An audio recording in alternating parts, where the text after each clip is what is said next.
in there the best they can. And so we appreciate the time, and we appreciate your writing. And the average student here is probably just over halfway through the novel. Some are done, but we can't quite yet talk about the end, to be fair to where a lot of students are. But they have prepared a series of questions, so I wanted this to be directed by their questions rather than some old silly English teacher. So we want to applaud your willingness and your creativity in your book. So let's give Damien a break.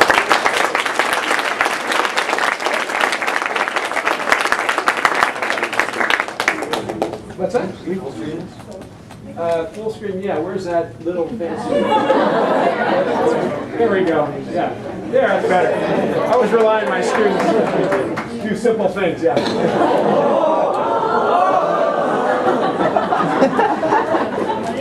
So we have a series of questions, and students are going to come up to the camera and ask, as we've done before. So, okay, Emily, you're up first. Emily! Hi, I'm Emily. I was going to ask, in what ways are you similar to Henry?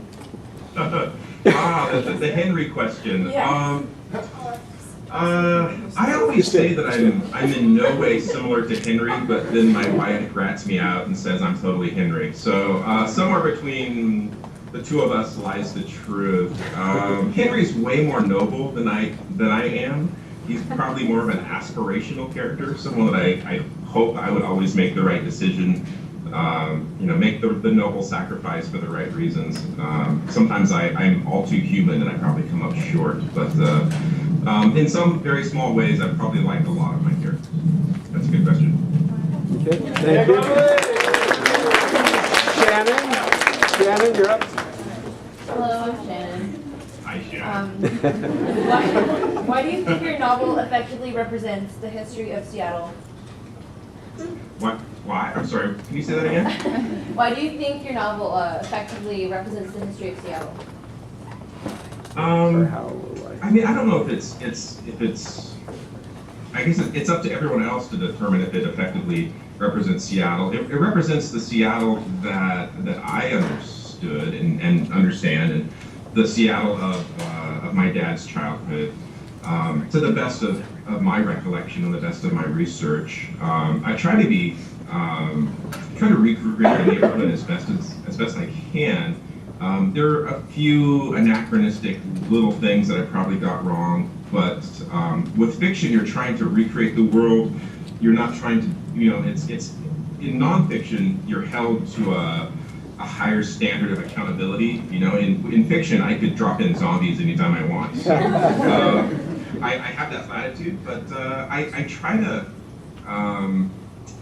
tell the story of the internment factually without me reinterpreting the narrative and leading the witness, so to speak. And I just want to let the facts speak for themselves, and I hope I did that.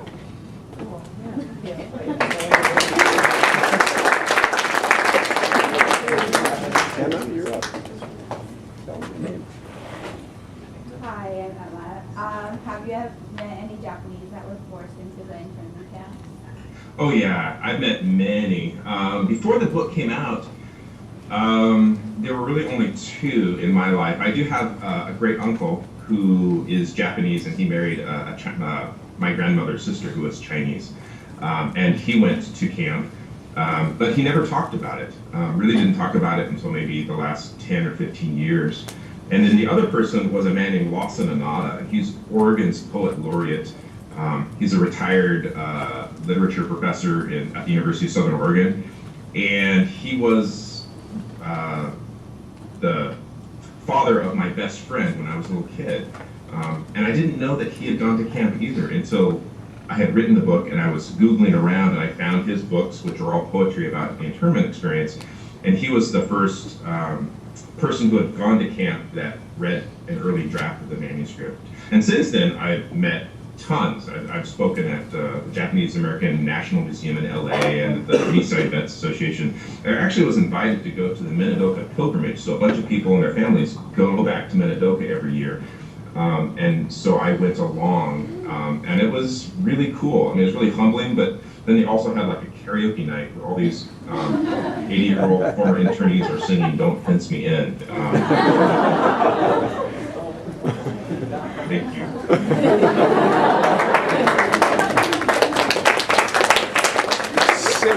Cindy here? There's Cindy, are you here? No? Okay, how about Sabrina? Hi, I'm Sabrina. Hi there. So I was just wondering, out of all the Japanese last names, why did you choose Okabe? Was there any significance there, or did you just kind of choose it just because? Wow. With names, it's kind of like naming your kids, and you put your name. It is, or like naming your pets or something like that. You just sort of rifle through a bunch of names until something just clicks and it'll feel right. I knew a Keiko. I worked with a Keiko in Hawaii for years. I went to a Beastie Boys concert with a Keiko. Just had this affinity for that name, and I needed something that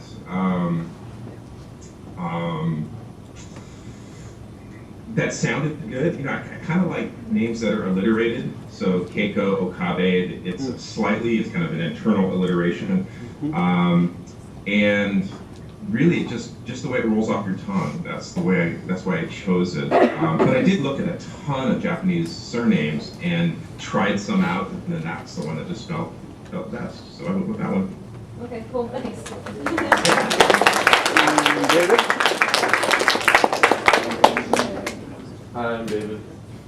Hi, David. Alright, so as an author, Very excited to be here. as an author, what was the biggest challenge you faced when writing the book? The biggest challenge is just self-monitoring, I guess, and knowing when your stuff kind of sucks, and being able to divorce yourself from bad writing. It's really easy to fall in love with your own work. You know, you put a lot of time and effort into it, and then having the discipline to step back and go, okay, this is not what it should be. I need to push this aside. Cutting, you know, now I cut chapters all the time. I'll work on something for a month and cut 80 pages and just, you know, throw it away. Back then, that was really hard. You know, you have to learn to kill your darlings. Now I do it ruthlessly, but back in the day, it was really hard. That's a good question. Thank you.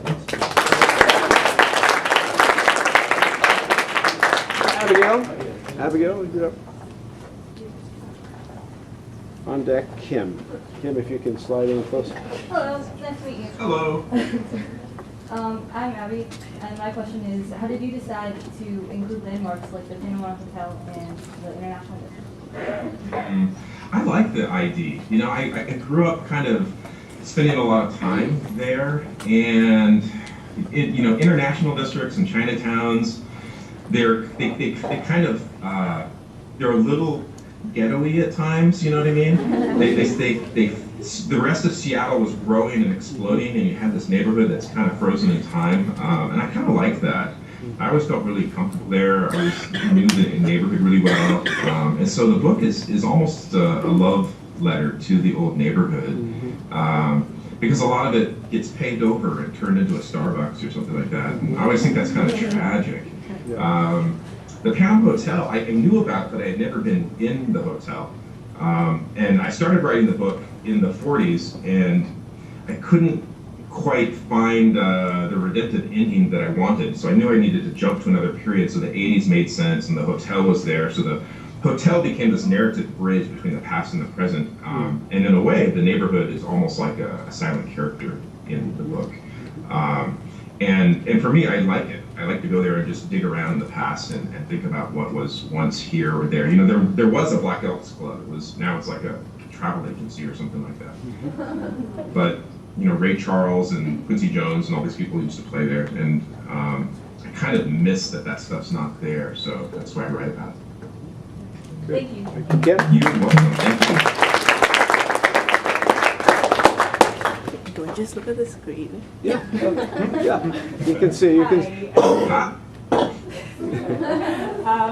My question is, how did you come up with the title Hotel in the Forbidden Suite? Oh, okay. I wanted the hotel in there because it is part of the book. The bitter and sweet thing really came from my Chinese grandmother, and she would always quote this really messed up Confucianism. Like she would take some famous quote and then sort of destroy it in trying to retell it, and saying things about bitter and sweet and sweet and sorrow and happiness and sadness in life and things like that. And so that's really where the title came about. My agent thought the title was way too long. My editor thought it was way too long. And they actually asked me to come up with alternative titles, which is really weird because I like the title, and then they're asking me to come up with something else. It's like coming up with your own punishment. And I really didn't want to go there, so I just came up with like 80 of the most god-awful titles you could ever imagine. I knew they would never pick any of those, and I just kind of outlasted them. And sometimes you just have to do that in life. I like it. Thank you.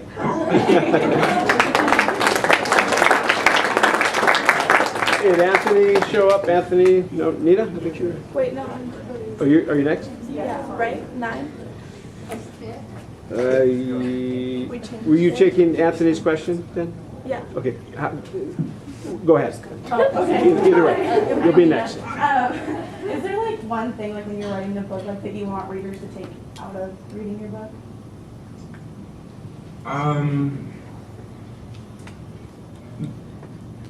Maybe not in the details of the book, but and this is a really kind of a weird personal underlying thing, is that when I was in high school, even not even high school, junior high and high school, there were lots of books that we were forced to read that I didn't actually like, and some of them I actually hated. But then I would occasionally stumble on a book that I totally loved, and I'd find a book and I'd be like, this book was written just for me. This is like my book. And that book became like a gateway drug to other books. And I just want to be one other person's gateway drug. That's my takeaway.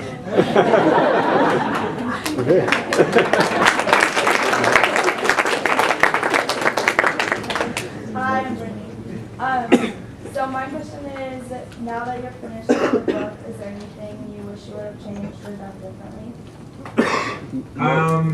Most of us haven't read the end yet, so. Yeah, I mean, there's a couple little anachronisms, a couple little details that I got wrong that I don't really worry about it too much, but occasionally someone will email me and they'll be like, on page 167, I'm like, yes, I know, thank you. That happens, but aside from that, it is where I was. That's kind of where I was in my head and my heart in 2006 when I wrote it. And I hope over my career there's some improvement, and I don't tend to go back in time and beat myself up for what I did or where I was skill-wise or story-wise. I always say, before the Beatles wrote their great albums, they wrote songs like "She Loves You," "Yeah, Yeah, Yeah." I mean, they're very simple, and then they kind of kick the creative training wheels off and go a little faster. And I hope that's what I'm doing.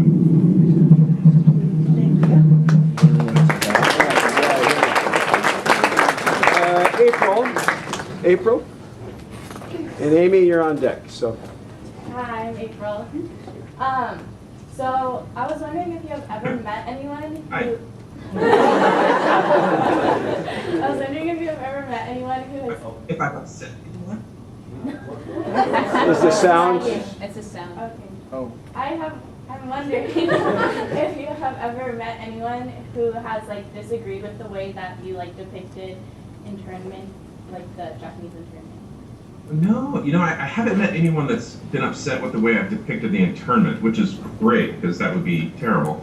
But I have met a woman who thought that I portrayed Henry's father totally wrong. Like I was so mean to him and he did everything right, and I portrayed him as kind of a villain, And I just thought, man, I feel bad for your kids. All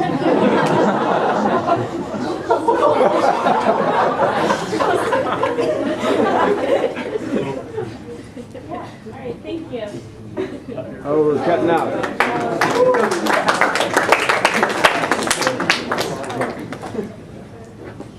The sound is cutting out. Can you hear us all right? I can hear you. It's starting to get a little tunnely. Like it was before. It might be the fan on your computer heating up. Okay. We'll That's hang a in, guess, but- we'll hang in there and see how those things. Okay. Go ahead. Hi, Amy. Hi. How's it going? Good. So my question was, what does jazz represent to you, and why did you make it so important to Henry and Kyle? Oh, jazz. Okay. You know, I'm not super into jazz, which is, I always feel bad saying that because some people are like, you must be a huge jazz expert, and I'm really not. I just do a lot of research.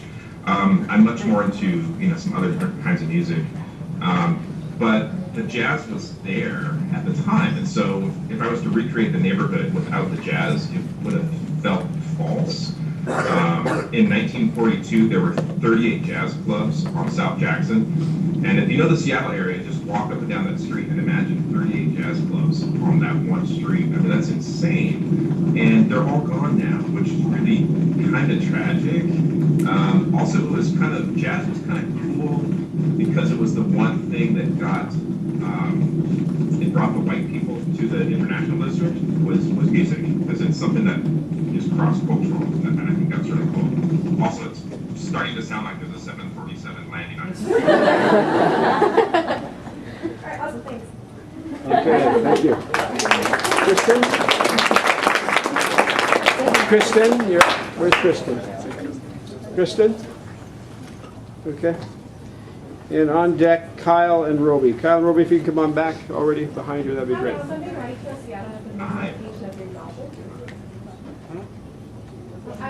you chose Seattle as the main location of your novel. You know, I kind of grew up in the area, so it was really natural to me. But also, I don't live there anymore, and I've kind of learned that authors sometimes write about what they miss. There's an author. I mean, I live in Montana now, and there's an author from where I live. He lived in Seattle for about 40 years, and all his books were about Montana.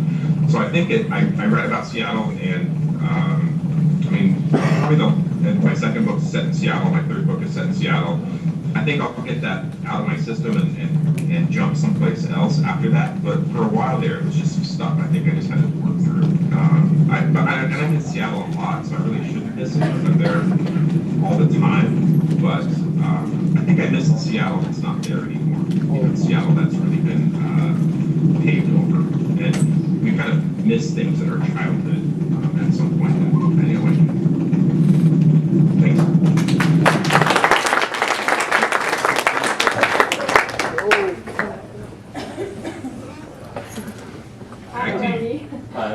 Question. So I was wondering, are the characters in the novel based on people that you knew in real life? Like, did you have any connection to the story, or like, what were they?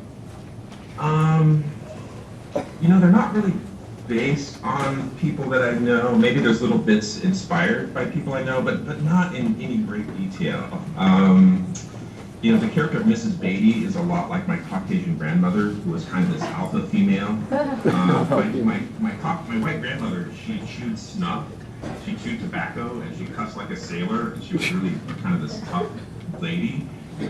So maybe a little bit there. That's about it. I tend not to model characters on real people, because if I did model them off of my relatives, it would make, you know, Thanksgiving really awkward. So I try not to do that. Maybe as they pass away, then I'll sort of do that. But right now, I don't.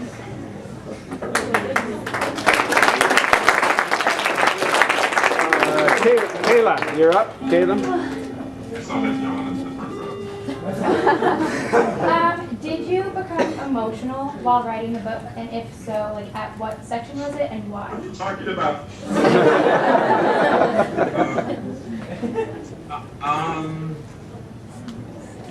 Yeah, I mean, the scene where people were burning their stuff. That was when I'm not like slogging at the keyboard or anything, but that was when I definitely, it was a hard stark moment where I realized I was writing about something that I learned reading some journal entries that I had obtained, that people had actually burned their own wedding photos and burned family photos or buried them in the backyard. And that's when I reconciled that I'm writing about something that's true, and some of these people are still alive and walking around, and they had lived through this. And so then it was, I guess I had a reverence that I was writing about something that is really close to certain people. And that was a little emotional, I guess. It's, in my second book, I have a character that I really like this character, and she doesn't meet a very happy end in that book. And when I wrote that scene, I felt really bad. That kind of bummed me out for a whole week. With Henry and Keiko, they're still alive somewhere in my mental universe. I could go back and write about them, but because I kill off this character, I can't go back and write an extended version of her story. There won't be a sequel for her, and that kind of bummed me out.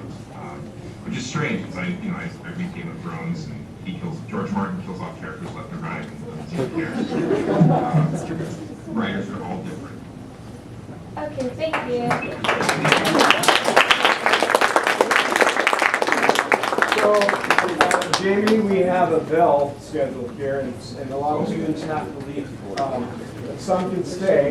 Can you give us another 10 minutes? Okay, thank you. So if you can stay, that's great. I don't have the passes today.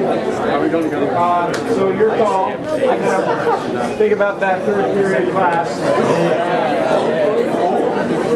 Sorry, sir. I had to talk to you. I still got it. It'll take us a moment and we'll be back after your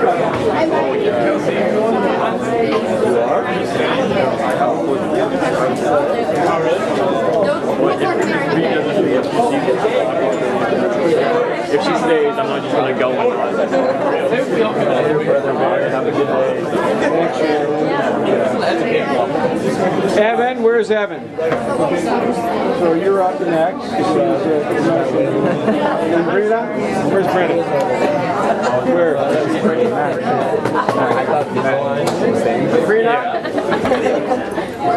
Where's Brenda? Oh, okay. Brenda's right there. Brenda! Can I read the question real quick? Aaron? Where's Aaron? Maybe we should have turned this on. Maybe we ought to. Quiet again, we'll get an opportunity for another 10 minutes. Thank you. Hey, so I was wondering, we were wondering, what was the significance of writing in the Chinese point of view compared to like Keiko? Why would you write in Keiko's point of view? Well, Wow, this feedback there. Can you hear me okay? Yeah, we can hear you, yeah. Okay. Chinese point of view, because I have Chinese on my dad's side, and I just felt more comfortable writing from an outsider's perspective.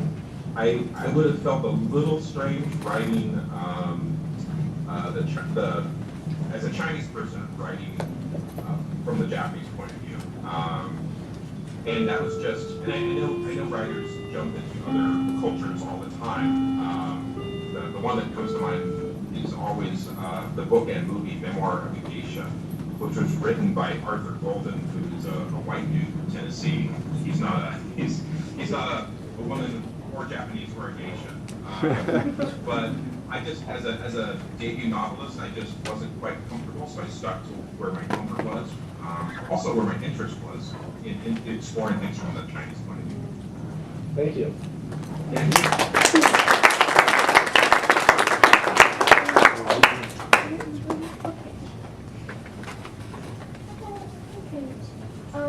Did you find that any of the conflicts in the novel were similar to any you experienced in your life?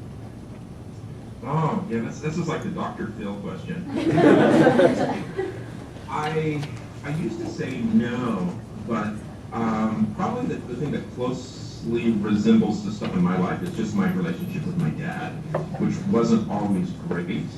And I think as a teenager, sometimes there's discord anyway, but probably more so in my case. And so maybe my relationship to my dad was somewhat similar to the father-son stuff that's echoed in the book,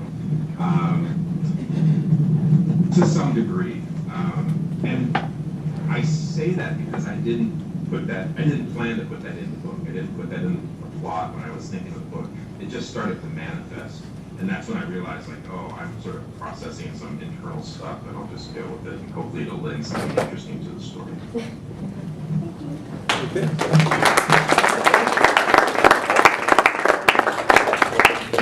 And that's Kelly. And Brandon, you're on deck, so go ahead. Hi, I'm Kelly. Hi, Kelly. I was wondering, how much research did you have to do to make it as historically accurate as you could? You know, I did a ton of research, and I do a ton with all the books, and I like the research. The research is kind of cool for me. You know, I did stuff with the research at the Wing Legation Museum. I joined the Densho Foundation. I interviewed a lot of people, and it's awesome now. I mean, back then I hadn't published a book, so I was just kind of like a crazy person on the telephone calling people up. It's kind of like the difference between having a hit record and just playing in a garage band. You know, your credibility changes. Now that I have a couple books out, I call museums all the time, and they let me put on these white gloves and go down into the archives and dig around, and it's awesome. Back then it was a little harder. Like for the Panama Hotel, I wanted to tour the hotel, and the hotel owner and I are great friends now. But back then, she didn't know what I was about or what I was doing, and she kind of kept brushing me off. And finally, I went and camped out in the tea room of the Panama Hotel, and she kept on going by, and finally she's like, you know, I'd love to give you a tour, but we only do tours for a minimum of 8 people, so I actually paid for 8 to go on the tour by myself. And that's when she knew I was really crazy, and I was kind of relentless in my pursuit of research, and then she kind of opened up, and it all worked out. Thank you.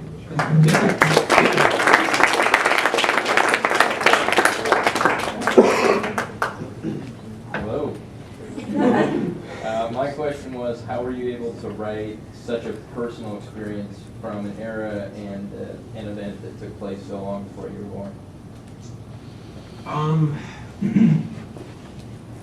I say this in all seriousness. My writing career kind of took off when I wrote my dad's eulogy, and it's kind of a bummer to say that, but once I lost my parents, and I lost them when I was about 21, I was curious about their childhoods. Like once that door is closed, I began to explore the time period that they grew up in. And that I think led to kind of an emotional authenticity, and also was my motivation to do a lot of research, because it wasn't just for the book, it was more personal, and I think hopefully that translates into the book. Thanks.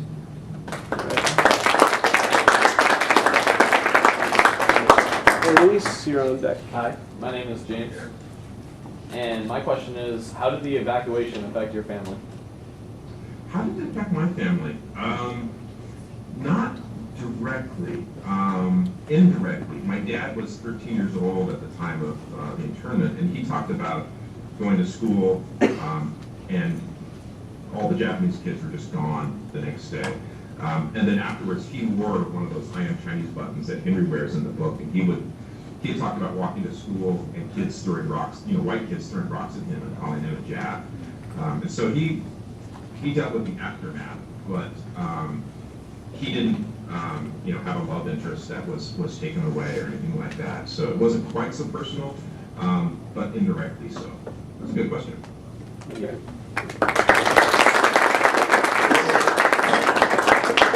Enrique? I'm Elise. And I was wondering, where were you when you developed this story? Where was I? Yeah. I was living here in Montana at the time. I actually, the book began as a short story that I wrote at a writer's workshop in Virginia. It was about 30 pages, and I had a lot of encouragement to turn it into a novel. So it really started there, but at the time I was living in Montana. But I pop over to Seattle quite often. I mean, it's not really that far. And I popped over for research, and I'm over there for family stuff all the time. But no, I was living here kind of out here on the hinterlands of Montana,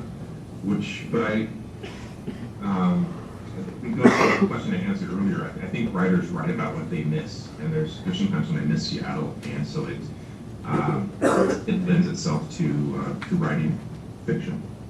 Thank you.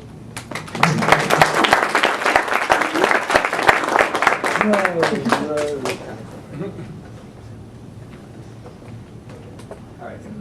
Hi. Hi, I'm Enrique, and my question was, what is it like to be a writer? How do you self-manage yourself, and what's just a normal day like for you? What's it like to be a writer? It's a good gig if you can make it work. Like my normal day today, like I got up this morning, checked my email. I have a couple dogs who are sleeping here in my office. I live about a mile from the Missouri River, so we walked on this trail to the river, come back, and then waiting for this call. But I'll spend the rest of this afternoon. Probably I'm editing a new book, so I'll be editing until about 3 o'clock, and then that's kind of when my work day is done. I tend to write in the mornings and edit in the afternoons. And then I travel a ton, which I never anticipated, but I guess, certain books, there's, I visit a lot of communities or historical institutions or universities and things like that with the book. So I travel a ton, and sometimes I travel for research. So I went to Japan for research on a project, did a book tour in Norway and Italy. And so it's all of that's really interesting. Probably the best part of the whole writing thing is time I get to spend with other writers that are either just close personal friends or they're some of my writing idols.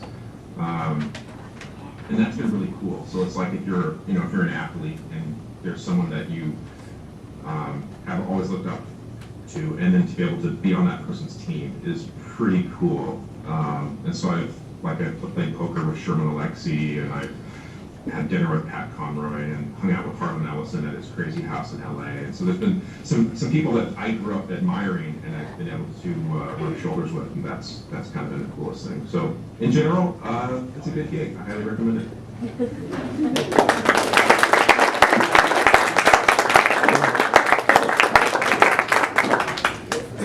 Hi Morgan, and my question is, do you have favorites of the books you've written, and were some more difficult to finish than others? I missed the last part of that question about favorites of the books. Do you have favorite books out of the ones you've written, and were some more difficult to finish than others? My favorite is always the book I'm working on at the moment. I tend to fall in love with, whatever's in front of me. And so I'm working on a new book right now that's where my brain and my heart are invested. Songs of Willow Frost, I really liked, and it's a sadder book, and it's a darker book, and I'm kind of, stretching the rubber band, and I'm stretching the range of what I want to write about in that book a little bit, and I definitely see and feel growth between Hotel and Songs of Willow Frost, and so I guess that's probably my favorite. Though most people really love Hotel, and then if they love Hotel, they read Songs of Willow Frost and they're kind of expecting Hotel Part 2, and it's not that. But a lot of people like it better than Hotel, so they're different tastes. And it is a sadder book, and I think sad books or sad movies, it does have moments of redemption for sure, but I think sad books and sad movies, they create empathy, and so I think they're important. They have a place in the world. That's probably why that's probably my favorite.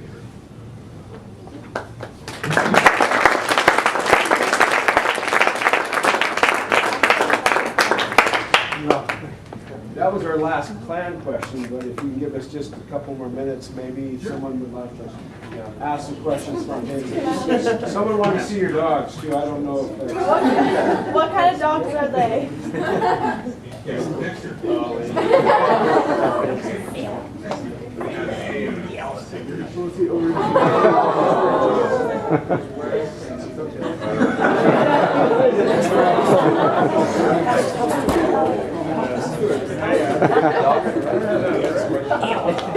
That's awesome, thank you. We'll get maybe three more questions in. Here's one, two, and then...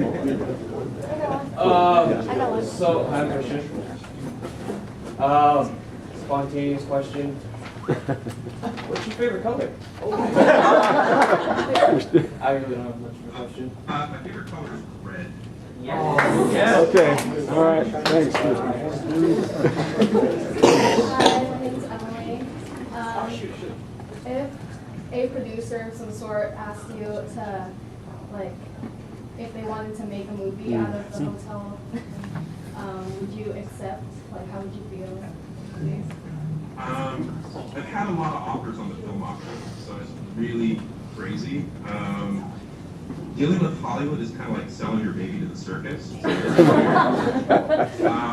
They always want to make Henry white, and that's kind of a deal killer for me. And so, and it's either that or the offers are really weird. So there was a producer who's only produced horror movies that wanted to option hotel, and I was just like, why? And so it happens quite often, probably every month we get some sort of strange offer, and we're just waiting for the right adopted family. We're just waiting for the right deal. So, once you sell the film rights, you have no control. So they can do anything they want to it. And so I'm kind of selective. I'm not in a hurry to sell it, and I don't want to sell it and then have everyone say, "God, that movie sucked." So I'd rather not sell it and have it be a bad movie. Thank you. Maybe one more question. Go ahead, last question. Yeah. One more question. Yeah. Hi, Yes. my name's Mary, and I wanted to ask, like any kind of pointers or guidelines to people who like to write novels, short novels, anything like that. Sorry, I missed the last part of that question. Like any guidelines or pointers to people who like to write novels or short novels or anything like that. Kind of like advice to writers. Yeah. Actually, two things. If there's any writers in the room, this is really important. Well, three things. In being a writer is like being given a box of 1,000,000 crayons, and you have to choose your colors. So just don't be afraid to experiment with different things. That's one. Number two is don't read your favorite authors while you're trying to write. And it sounds counterintuitive to do that, but seriously, like if you're trying to lose weight and you only read Vogue magazine, you're gonna die a death of comparison. So put your favorite authors to the side while you're trying to write. And the last thing is allow yourself to suck. Allow yourself to be bad for a while. And it's weird because like when people play piano, they don't sit down at the piano and try to play Rachmaninoff or Mozart. They start out really simple and they work their way up. With writing, what a lot of us writers do is we sit down and we try to write the great American novel, you know, a 600-page novel with 20 point of view characters, this epic story, and when we can't do it right away, we just kind of throw up our hands and like, guess I'm not a writer. And it doesn't work that way. Start off really small, and allow yourself to practice your way through it. You know, just like a musical instrument, allow yourself to miss a lot of notes and for it to sound bad for a while. And also allow yourself, you know, this healthy room and time for improvement, and you'll get there. If I can do it, anyone can do it. Thank you. That's a great question.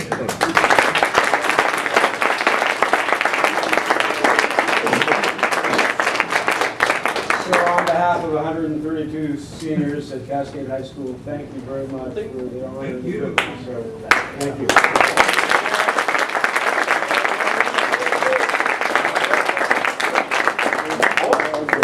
We will sign off and see you around. So, until next time.